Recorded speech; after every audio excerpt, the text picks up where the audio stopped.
2005 চনৰ আগত প্ৰক্ৰিয়া আৰম্ভ হোৱা সকলো চৰকাৰী কৰ্মচাৰী আমি অপিএছত আনিব খুজিছো অপাৰেশন ব্ল্যাকবোৰ্ড আদিত নিযুক্তি দিয়া সেই সময়ত 30,000 ব্যক্তিয়ে ডিৰেক্টলি বেনিফিটেড হ'ব 30,000 employees will get OPS UPS আহিব যিটো পেনশন আজিও পাই আছো তাৰো আমি নিশ্চয় এটা প্ৰদান কৰিম আৰু তাৰ লগে লগে অধ্যক্ষ মহোদয় প্ৰথমবাৰৰ বাবে আমি অসমত চৰকাৰী কৰ্মচাৰীসকলৰ কাৰণে কেছলেছ ট্ৰিটমেন্টৰ অৱধাৰণাটো আৰম্ভ কৰিছো মেডিকেল কলেজত যাব কেছলেছ ট্ৰিটমেন্ট ক্যান্সাৰ হস্পিটালত যাব ক্যান্সাৰ ট্ৰিটমেন্ট হ'ব কেছলেছ আৰু এই বছৰৰ ভিতৰতে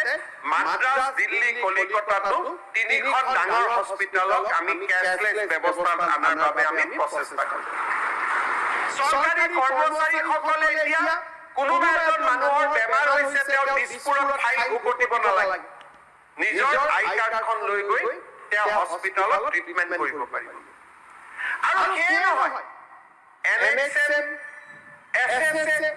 এইবিলাকত যিবিলাক কৰ্মচাৰীয়ে কাম কৰে তেওঁলোককো আমি 100% মেডিকেল ৰিইম্বাৰ্সমেন্ট দিয়াৰ বাবে সিদ্ধান্ত লৈছো তেওঁলোকৰ ৰেগুলাৰাইজেশ্যন হ'ব নহয় ৰেগুলাৰাইজেশ্যন হ'ব ছাপৰ্ট হ'ব কাৰণ ৰেগুলাৰাইজেশ্যন কামটো কৰে মাননীয়